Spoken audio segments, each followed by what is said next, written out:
संत गजानन महाराज यांच्या प्रकट दिनाच्या निमित्तानं जळगावमध्ये दिंडीचं आयोजन करण्यात आलं होतं। या दिंडी सोहळ्यामध्ये अनेक भाविकांनी सहभाग नोंदवला। तसंच गणगण गणात बोतेच्या जयघोषानं सगळा परिसर दुमदुमून गेला।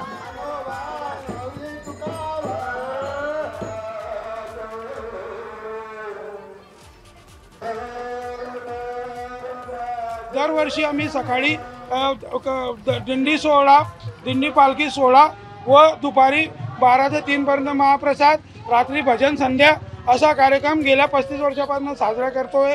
आज सकाळी आम्ही पारायणाची समाप्ती केली। 3 दिवसीय पारायण असतं आणि नंतर 10:30 वाजता दिंडी सोहळ्याचं नियोजन केलं। आता 12:30 ते 3 पर्यंत महाप्रसादाचं वाटप होईल आणि त्यानंतर सकाळी भजन संध्या होईल। एबीपी माझा, उघडा डोळे बघा नीट।